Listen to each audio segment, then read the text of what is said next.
This comic has so much bullshit in it, I can barely focus. This is so childish and stupid. Hey, thanks for joining me. Issue 2 of Supreme. Because why the hell not, right? I reviewed the first issue of Supreme long time ago. It might even be 3 years at this point, 2 or 3 years. And I finally found a copy of Supreme number 2. I wasn't like searching for it, but it kind of crossed my path for extremely cheap. But why not? People love Liefeld content, right? It's always fun to revisit these kind of ridiculous books. I Supreme number 1, the first issue, I do remember getting it. I do remember reading it, and I'm fairly certain I stopped right there back in 92, when these books were originally coming out. I got issue 1, and I was like, okay, I'm done. I'm out. I don't need this shit. I mean, the amount of books that were starting to come out from Image Comics was starting to get to be kind of like financially prohibitive for my broke ass. Because I was still collecting a lot of the Marvel stuff. I hadn't quite severed all those ties necessarily yet. But then now we've got all these Image titles.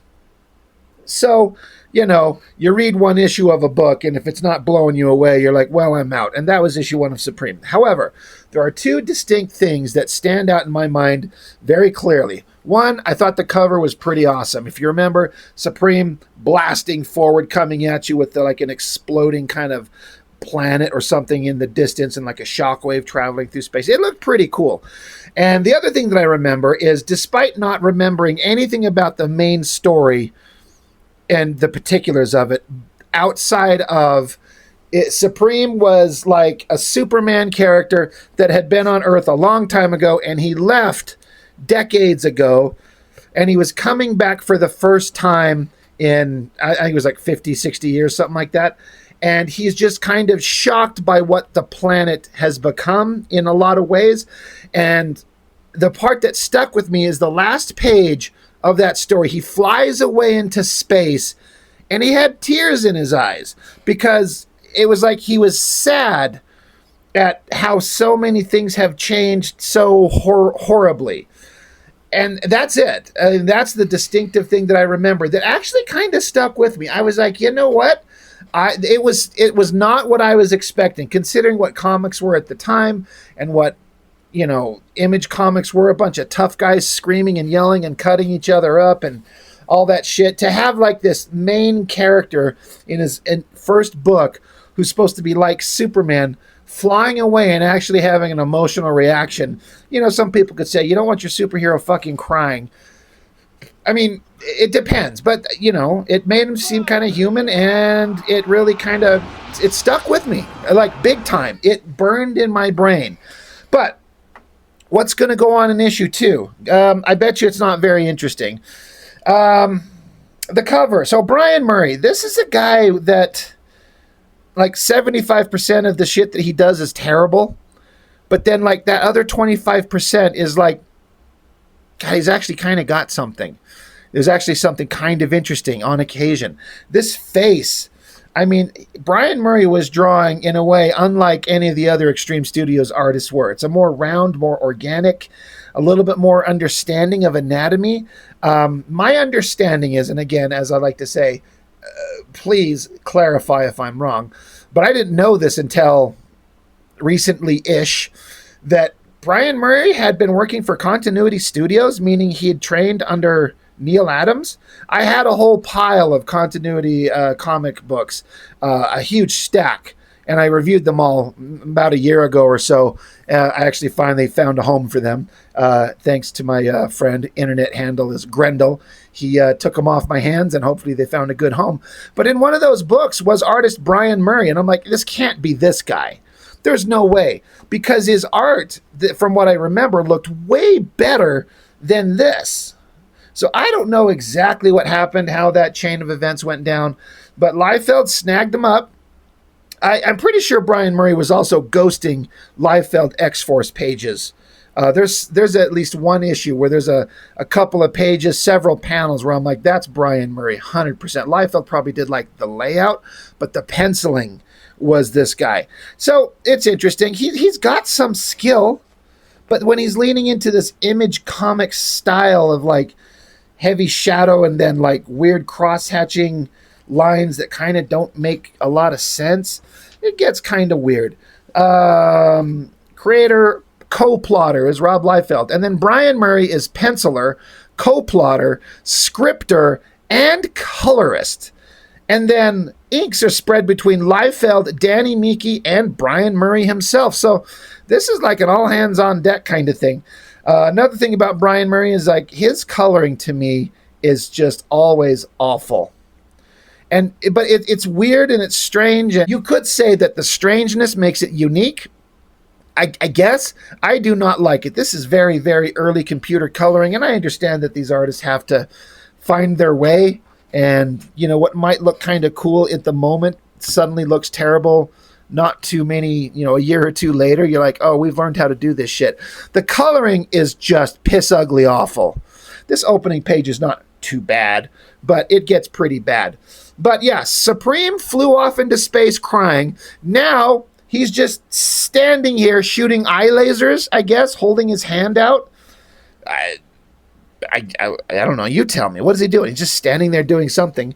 He's lamenting. He says, Sentinel, Glory, Super Patriot, all my old comrades gone. Once Earth's greatest heroes, they were all ultimately defeated by their own mortality. Were they? Okay, great. And then you flip it over. And you're like, oh, shit. Look at this. I'm guessing that Liefeld plotted this. I mean, maybe Brian Murray was like, hey, you know what we should do? Because Supreme is going to be the Superman of the Image Comics universe. We should have him give his thoughts on every existing team that's out there at Image right now. So Brian Murray gets to draw this giant double-page spread of what I'm guessing, like I said, is every character and team from Image at the time. And that would be a big undertaking to put all these characters into one big double page spread in a way that looks good. Is this the best of all possible worlds? Oh, dear God, fuck no. No. But it's not, it's okay for a early artist, you know. I feel like you can tell he put in the time and some thought, and you know, a more experienced, more talented artist might come up with something a little bit more interesting, but a daunting task to say the least, because you got Supreme, and I don't know what in the hell this weird-ass line work going on in his face is supposed to represent. It's weird. But he's thinking to himself, talking about these, there are super corporations are sponsoring their own guard of genetically enhanced super beings, but these beings may not be aware of their masters' corporate agendas, and the heroes spans all level of society, from corporate and military-sponsored covert operations. So you've got all the Wildcats. Roll call, right? Spartan, Maul, Warblade, Void, Grifter, Voodoo. And then down here is the Wetworks team, and I'm going to 100% fail. I don't fucking know the names of, like, I think Dane, and then I think the girl is Pilgrim. The end. Because the Wetworks guys are not memorable at all in terms of story, but visuals, of course. Portasio. You got Dragon, and then you got Cyberforce here. Ripclaw, Impact, Heatwave, Psyblade, Striker, and then you got Shadowhawk up there. Then you got Brigade. Oh my God, Brigade.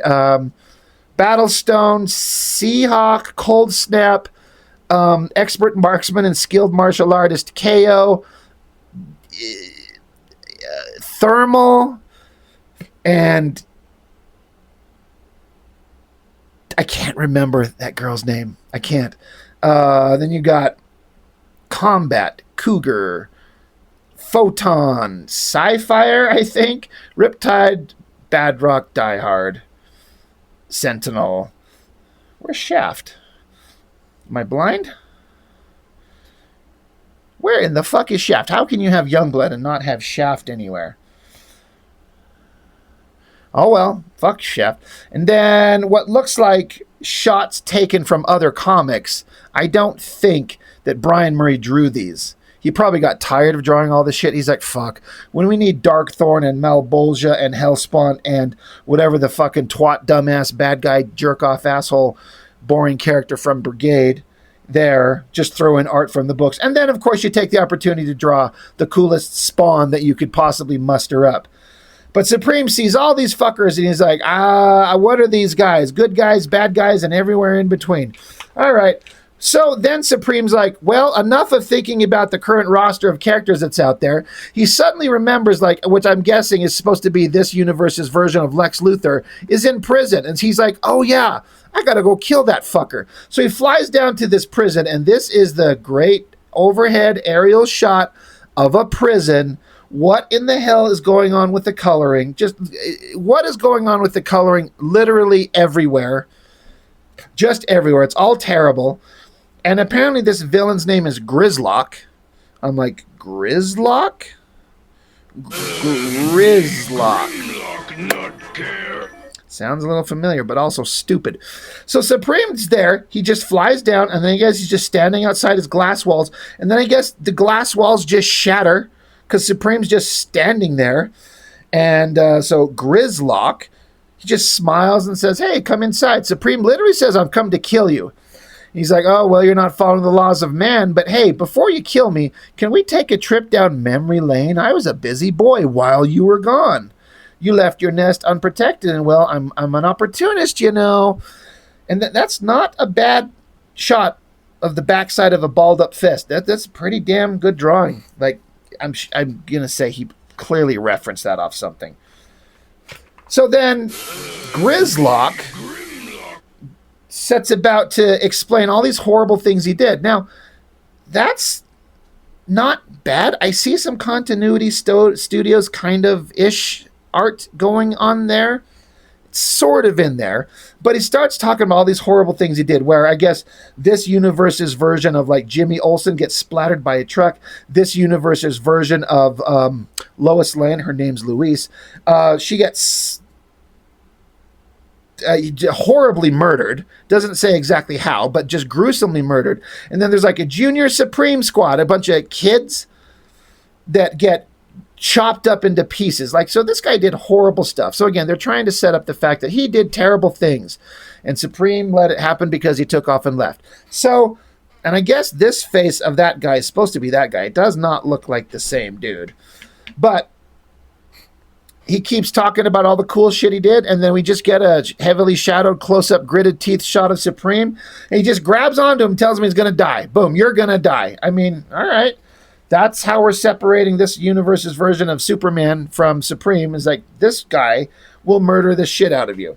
But before he can murder the shit out of anyone, a hand shows up, grabs onto Supreme, and just tosses him. Now, this is a giant cell that they're in. These walls are super huge, and there's some bullshit computer like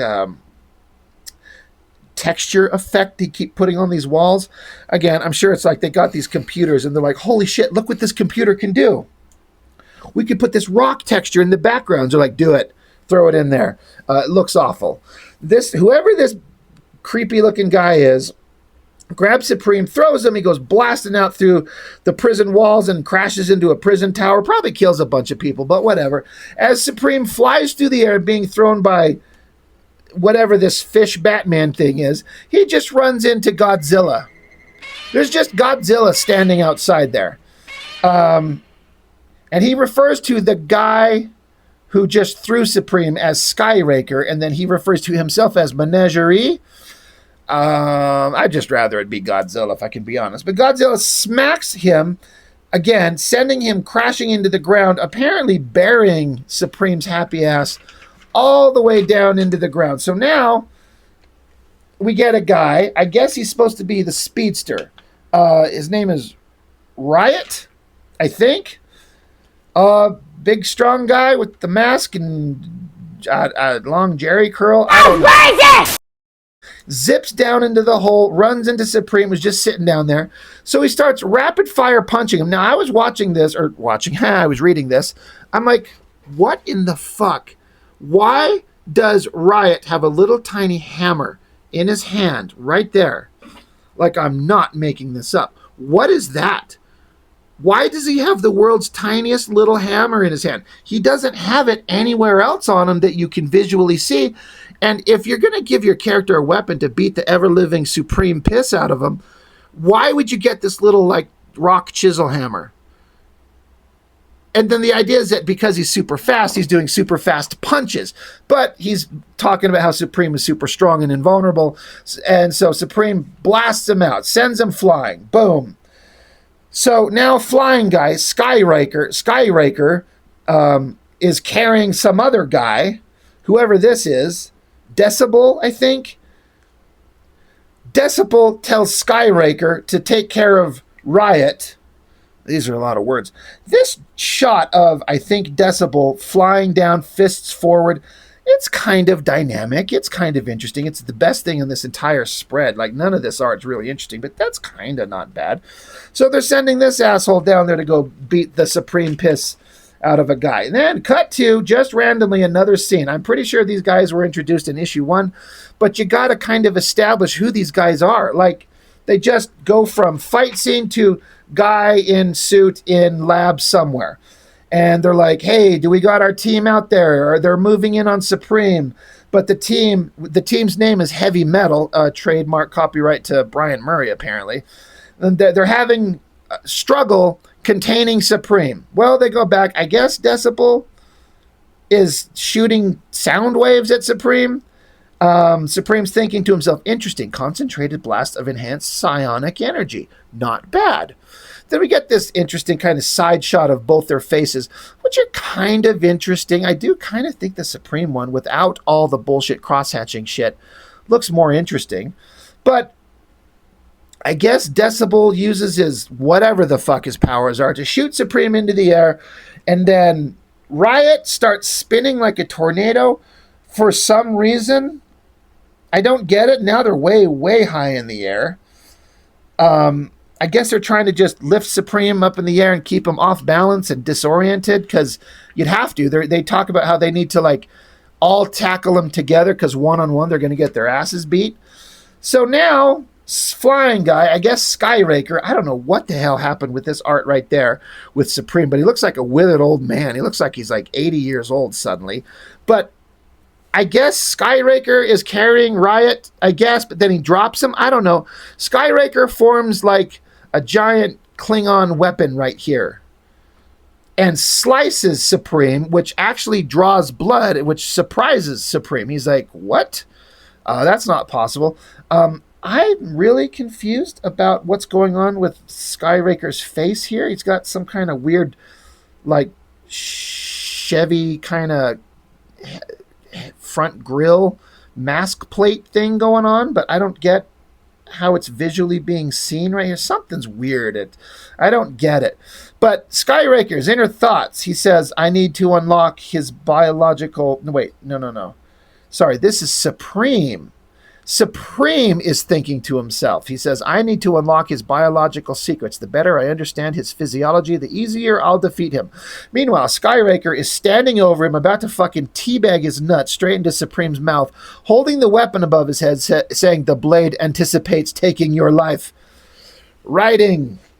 So Supreme then gets out his X-ray peepers and then, like, looks inside the guts of this dude. And this is kind of an interesting idea. We're seeing the powers that Supreme has. It's shown through shit coloring, but it demonstrates a power, so it kind of works. So all this inner monologue from Supreme is talking about his physiological bioelectrical maxi structure, creating a microscopic network of molecular superstring, giving him crystal-like outer layer of epidermis more dense than tritonite diamond. Holy shit. What a bunch of nonsense. But basically, you know, Supreme can see his inside of his guts and understand his physiology so he can better defeat him, I guess. It's to show that Supreme is smart, calculating, and hyper-powered. And then as Skyraker sends his blade down, Supreme just catches it and then just, I guess, lightly, casually, gently punches him away. So then suddenly, they're all like, hey, everyone, wait, stop fighting. Maybe we should try a different approach. Now they try to be friends. He's like, hey, Supreme, Zachariah Grizzlock has proven himself an invaluable asset to us because of all his evil knowledge, and he's helped us out, and we're so awesome, and maybe we should be friends. And Supreme's like, what the fuck? I don't want to be friends. You guys start beating the piss out of me. And they're like, yeah, you're going to murder a guy. So they're like, give us just a minute. Give us 5 minutes.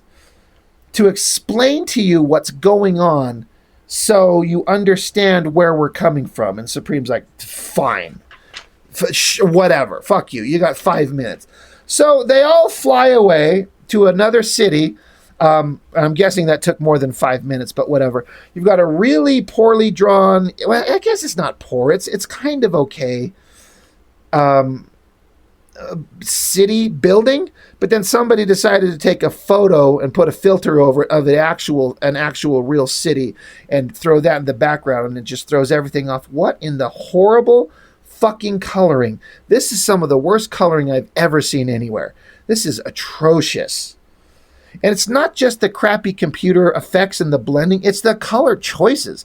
This is awful. But anyway, they take Supreme to this guy who's someone important. I think it's the douchebag that was over here. This is Jason Temple is his name. This is him here. Anyway, they bring Supreme there in a really crappy overhead shot, kind of looking down, hand shaking. That's kind of not bad, honestly, drawing hand shaking. If you've never tried to draw that one hand and the other hand clasping, and it's a little bit more tricky than you might think. That is actually not bad. But they introduce Supreme to this Jason Temple guy, and he's trying to explain to him all the cool things that he does, and Supreme's like, I literally could not give less of a fuck. You're wasting your time. This is stupid. So the guy's like, all right, well, I'm sorry. If you come with me. And Supreme's like, you got 2 minutes left. Meanwhile, Skyraker's over here doing, I don't know what the fuck. I guess retracting his wings? I don't know. So they keep trying to give him another pitch about, like, hey, we do these things and you should work with us and that would be awesome. And Supreme just walks off. He's like, fuck you guys. He doesn't even respond, which I kind of actually like. He doesn't give a speech. He doesn't tell him no. He doesn't even say, eat my asshole. He just leaves. And I guess he smashes through a window. It says slam and then boom. And he's gone. So then they're like, well, that didn't go the way we wanted. Well, maybe it'll work out. And the bad guy's like, oh, it'll work out. Don't worry about it. Meanwhile, cut to millions of miles from Earth. And it says Admiral Kirk's shuttle has docked. And it literally says Admiral Kirk. K''HRKS. Like, Admiral to the bridge. Lieutenant. Give me a magna view of the system. Mega level 7, sir. We can see 8 of the 10 planetary bodies, 78% of the satellites, and the star. A typical main sequence yellow dwarf with a diameter of 1,392,000 kilograms. Kilograms? Somebody watched a lot of Star Trek, because in Star Trek, the Klingons have a term that's a unit of measurement called a kilogram. 1,000 kilograms closing. 5,000 kilograms.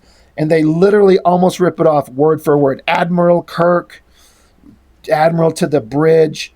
It's this many kilograms. And they obviously read a bunch of sciencey shit trying to sound smart. But oh my God, it's the Catellans, the Klingon type aliens from Youngblood. They're on ships and they're like, hey, Supreme, he went back to Earth. He was part of these ancient wars. He's super powerful, but where are his allegiances? We don't know. Mysteries abound, to be continued, the end. Like, oh my, good Lord. And there's a backup story. It's part 4 of Infinity, called Bull Rush, with Eric Stevenson writer and Richard Horry penciler, Norm Rapmund inker. No disrespect to all of them, but I'm sorry, I have no, and I mean no interest in this fucking thing. Not in the slightest, so we're just going to pretend that it's not there. It's kind of awful, but there's some places where Brian Murray's art is kind of not too bad. Like, you can see that there's certainly talent there. And I have a distinct impression that he's leaning his art way into the quote-unquote Image Comics, or more so the Extreme Studios style, to just match that aesthetic that Liefeld wants. But he's also kind of fighting his own, like, natural tendencies to draw better than everybody else, but he's also clearly lacking in a lot of other things because some of the backgrounds are terrible. He cannot color for shit. I'm sorry, his coloring is fucking atrocious. So I don't know. It's not the horrible nightmare I thought that it was going to be. You know, it kind of kept my attention a little tiny bit. It's not good comics. It's silly. It's kind of dumb. It's childish, but there's worse shit out there, I guess. You know, I'd give it a 3 out of 10. Is that fair? Anyway, Supreme number 2. That's all I got. Thanks for joining me. Really, really, really appreciate it, guys. Like, subscribe, hype, do all the stuff. Help a brother out. Or don't. You know, whatever. I don't care. I do care. Anyway, that's all I've got for now. Thanks for joining me. See you next time.